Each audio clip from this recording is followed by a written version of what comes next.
자, 이번에 보니까 인도가 네. 소련서부터 그다음에 이제 러시아로 이어지는 이쪽에서 핵잠수함을 인대해 왔다.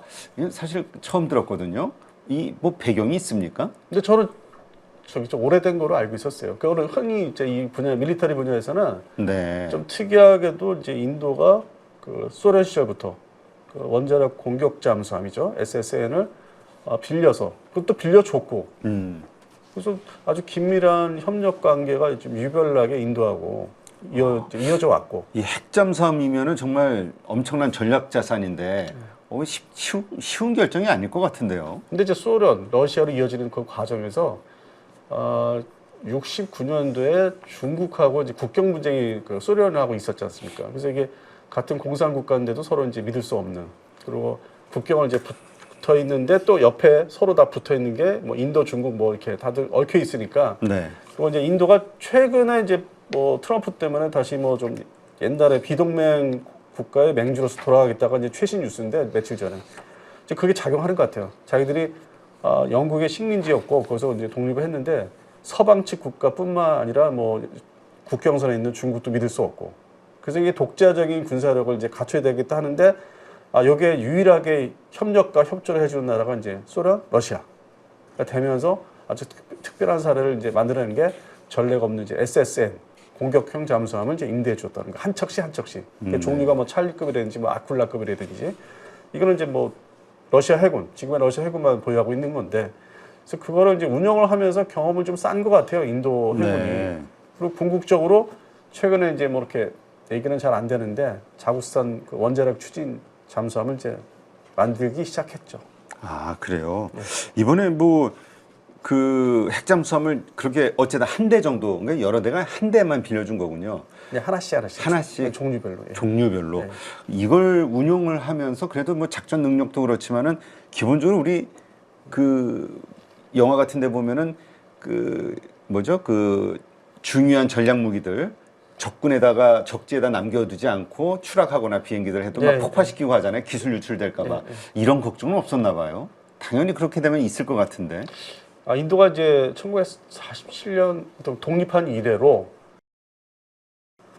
미국하고는 이제 거리를 두고, 그리고 이제 서유럽, 자기를 지배했던 영국이나 프랑스하고 이제 그 여러 가지 군사 무기 교류를 이제 도입을 하고 했는데도 어느 정도 일정 부분 거리를 두고 있었고, 그래서 비동맹국 뭐 어느 한쪽에 속하지 않는 걸로 이제 맹주가 됐다 이제 했는데, 소련과 러시아의 또 무기를 또 한편으로 또 도입을 하면서 60년대부터 뭐 미그 21 전투기라든지, 그래서 그러면서 이게 기술 보존은 또 나름대로, 그러니까 외부 유출을 또 시킨 게 없어요. 인도가 소련제나 러시아 무기를 도입하면서 뭐 뜯어보게 한다든지 우리가 흔히 생각할 때 뭐 와서 보게 한다 이런 건 없었어요. 그러니까 철저하게 자기가 중립, 그러니까 회색 국가라고 하는데 그거를 잘 하긴 했어요. 그래서 이제 지금의 러시아한테 많이 이제 그걸 샀죠. 그 어떤 신뢰성을 이제 얻었기 때문에 원자력 잠수함을 줘도 이게 어떤 기술로 넘어가지 않을 것이다. 실제로 뭐 미국 측에서나 서방 측에서 얻은 게 없어요. 뭐 첫 버전으로 해서 몇몇 부분에 대해서는 비공식적으로 가져왔을지 몰라도 공개적으로 우리가 일반적인 언론에 나온 건 없었어요. 네. 그러나 어쨌든 인도 자체는 그 핵잠수함에 대한 기술 이 축적은 충분히 가능했겠네요. 그러니까 이제 원자력 추진 잠수함이 추진 기간에 어떻게 작동을 하고 이게 어떻게 운영을 해야 되고 어떤 부분에서 위험한지를 제대로 이제 꾸준하게 숙지를 한 거죠. 거기에 이제 실린 무기라고 하였자 뭐 SLBM 같은 건 아니었고, 그러니까 수직 발사관의 대륙간 탄도탄 같은 그런 건 아니었고, 그냥 공격 원잠이니까 어뢰 중심에. 그래서 그 무기 체계는 이렇게 뭐 아주 주변국, 특히 뭐 중국이나 뭐 미국 그 순찰도는 초기화는 뭐 미국 해군을 뭐 위협할 정도는 아니었고, 그래서 그런 부분을 열심히 잘 공부하고, 또 이제 그러면 그 후속 군수 지원을 이제 아무래도 빌려준 거지만 또 소련, 러시아에서 오지 않습니까? 기술진들이 상주를 하면은 그들과 교류하면서 이게 이제 문제점이 발생되면은 배울 수 있었고, 그래서 그 오랜 기간을 거친 다음에 그거를 제대로 이제 다 숙지를 한 상태에서 개발에 들어간 거죠, 자국산을. 네. 근데 그 동안에는 이제 공개적으로 얘기를 안 했던 게 그 인도에서 만드는 원자력 추진 잠수함의 기술도 사실은 러시아에서 또 제공을 했던 걸로. 아, 네. 다 비공식적으로 이제 이렇게 좀 이렇게 암암리에 얘기 나오는데 공개적으로 이게 러시아 기반의 인도 자국 잠수함이라는 거는 이제 최근에 들어와서 이제 얘기를 하는 거죠. 네.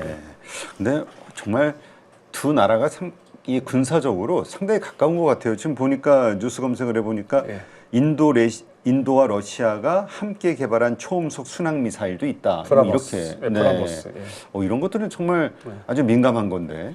이 브라모스를 우리 국내 방산 전시회도 가지고 모형이지만은 가져와서 이제 우리한테 팔고자 했던 것도 있었어요. 아, 그래요? 네, 그리고 이제 인도화 시켜서 인도 제품을 시켜서 뭐 필리핀군도 지금 최근에 도입해서 중국군 상대로 연안에 배치하고 있고. 네. 그래서 일종의 기반은 이제 러시아 기술인데 인도화 시킨 거죠. 네. 그래서 방산 수출 품으로써 여러 가지 이제 전시에 나가고 있고.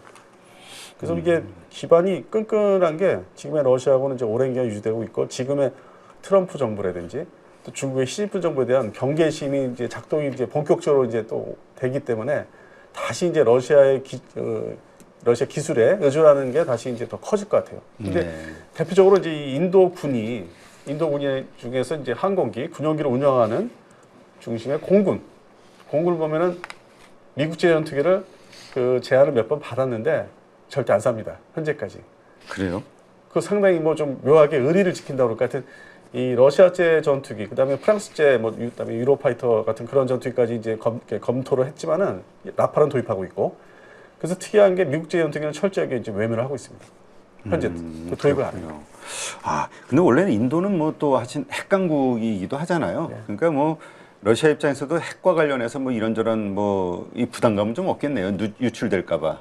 러시아 입장에서는 중국을 속에서는 이제 믿지를 못하기 때문에 국경 분쟁이 또 있었기 때문에 한편으로 이제 견제 세력으로 이제 인도에게 그렇게 이제 지원을 하고 밑에서 이제 중국 견제하고 또 미국은 그러한 그 구조인데도 오바마 정권 때 또 달려가서 뭐 또 인도 태평양 뭐 사령부까지 만들 정도는 뭐 같이 군사적으로 뭐 이렇게 손을 잡자. 그래서 외형적으로 잡았는데 제가 이제 그동안 의심을 했던 거는 지금 최근에 이제 그게 나타나는데 그 관세 무역 전쟁 때문에 인도는 뭐 그렇게 미국이 주도하는 중국 봉쇄에 철저하게 그게 뭐 생각이 없어요. 그냥 우리 자기네 이익에 따라 이랬다, 그러니까 뭐 하겠다, 균형 잡겠다. 말 그대로 이제 회색 국가의 아주 대표적인 전형이죠. 브라질 같은 나라도 그런데 어느 한쪽에 속하지 않는 철저하게.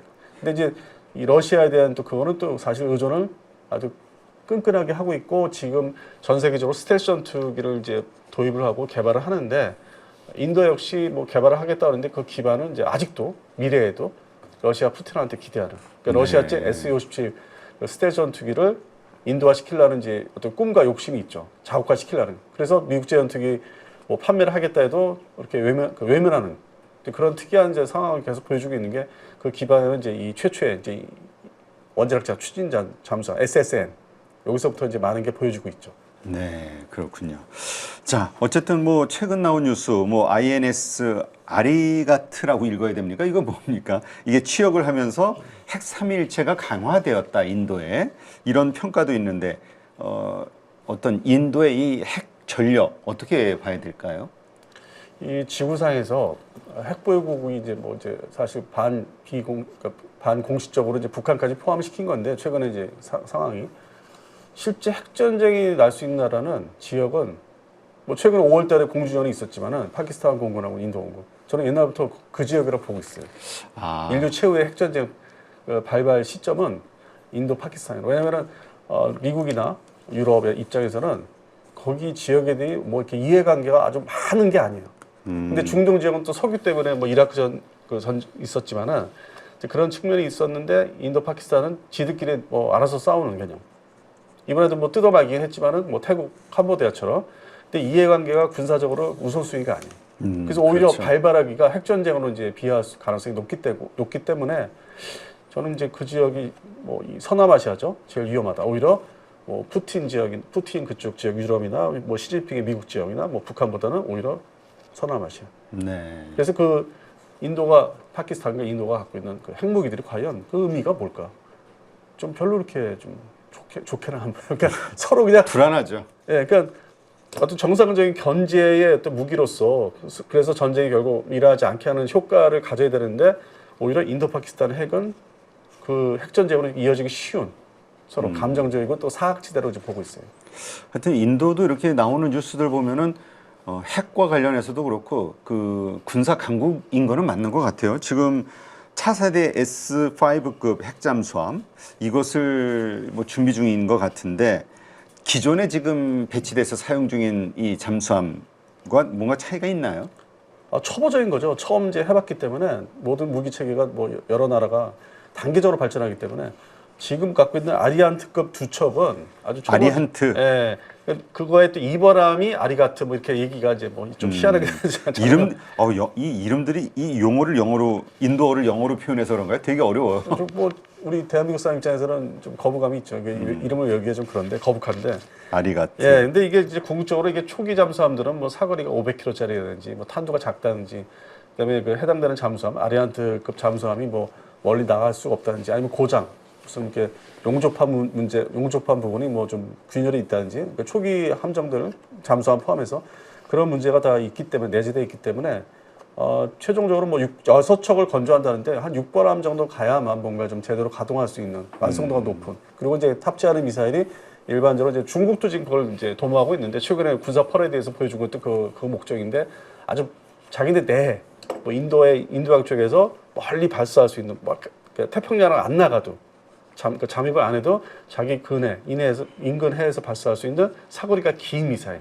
이제 그 단계로 넘어가려고 하고 있죠. 뭐 12,000km 기본은.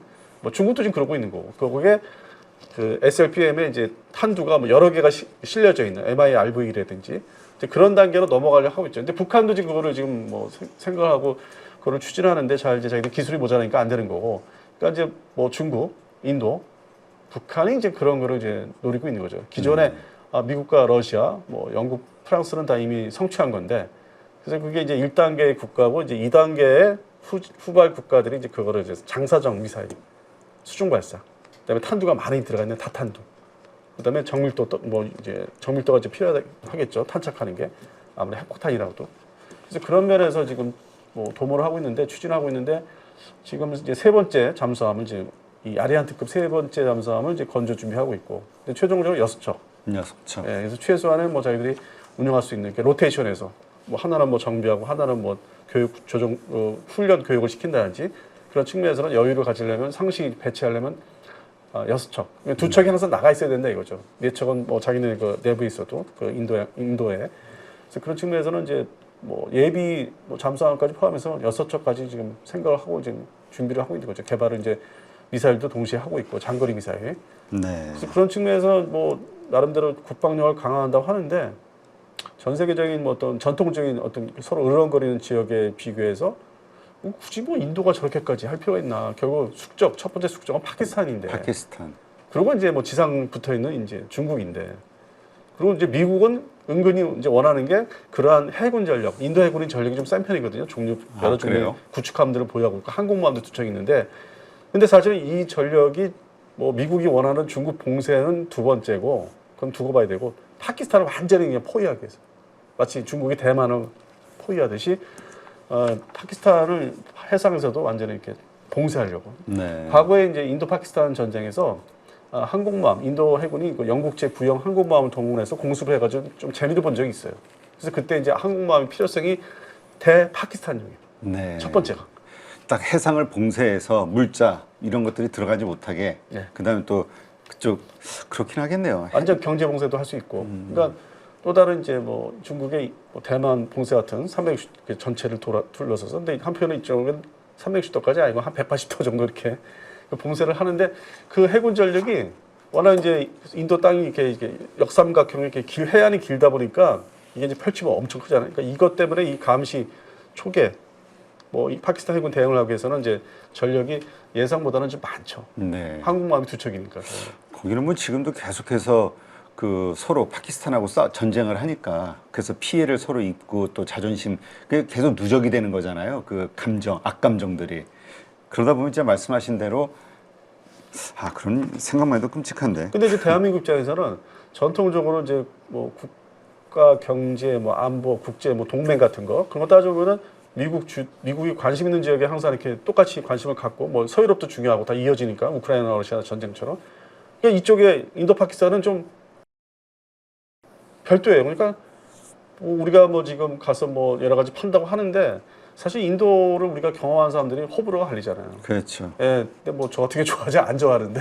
그래서 그런 측면에서는 파키스탄도 마찬가지고. 그러니까 거기들이 싸우든 말든 한편에 일차적으로 그런 생각이 있어요. 그래서 과도한 군사력이 여기 집중되고 있다. 그래서 그것이 이제 충돌하면 결국 핵무기를 서로 보유하고 있기 때문에 엉뚱하게 서남아시아, 인도, 파키스탄에서 날 수 있다.